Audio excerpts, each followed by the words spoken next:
కేరళలో కట్టించుకున్న ఇంటిని చూస్తే ప్రతి ఒక్కరి మధ్య పోవాలి. ఎవర్రా మీరంతా? నేను ఎప్పుడు కట్టాను రా ఇంత ఇల్లు? నేను కేరళలో ఏ ఇల్లు కట్టించలేదు. ఫేక్. 2018లో 278 కోట్ల రూపాయలు ఖర్చు పెట్టి ఏంటి 278 కోట్ల? అమ్మా అందులో ఎన్ని సున్నాలు ఉంటాయమ్మా? ఏమనుకుంటున్నావా అమ్మా నువ్వు?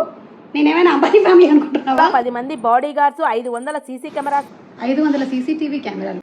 ఒక హౌస్ లో ఒక 5 రూమ్స్ ఉన్నాయనుకోండి, ప్రతి రూమ్ లోనూ 5 కెమెరాస్ పెడితే ఎన్ని అవుతాయండి? 25 అవుతాయి. 500 కెమెరాలు ఎక్కడ పెడతారండి మీరు? అదేమన్నా బిగ్ బాస్ హౌసా? మీరు గమనించాల్సింది ఏంటి అంటే, ఇలాంటి ఫేక్ వీడియోస్ లో ముఖ్యంగా నేను కనిపించకుండా నా మీద నా ఫోటోస్ అన్నింటినీ కూడా కొలాబ్ చేసి ఎక్కడో థైలాండ్ లో ఉండేటువంటి హౌసెస్, గోవాలో ఉండేటువంటి కొన్ని విజువల్స్ అన్నిటినీ క్లబ్ చేసి వాయిస్ ఓవర్ తో వచ్చేవన్నీ ఫేక్. మేము సెలబ్రిటీస్ మా అంతటా మేమే వచ్చి మాట్లాడితే, అందులో కూడా ఏఐ టెక్నాలజీ వచ్చేసింది సుమి, మా లిప్స్ కూడా జాగ్రత్తగా గమనించండి మేమే మాట్లాడుతున్నామా లేదా అని. సో ఇదండి ఇవాల్టి మన ఫేక్ వీడియో.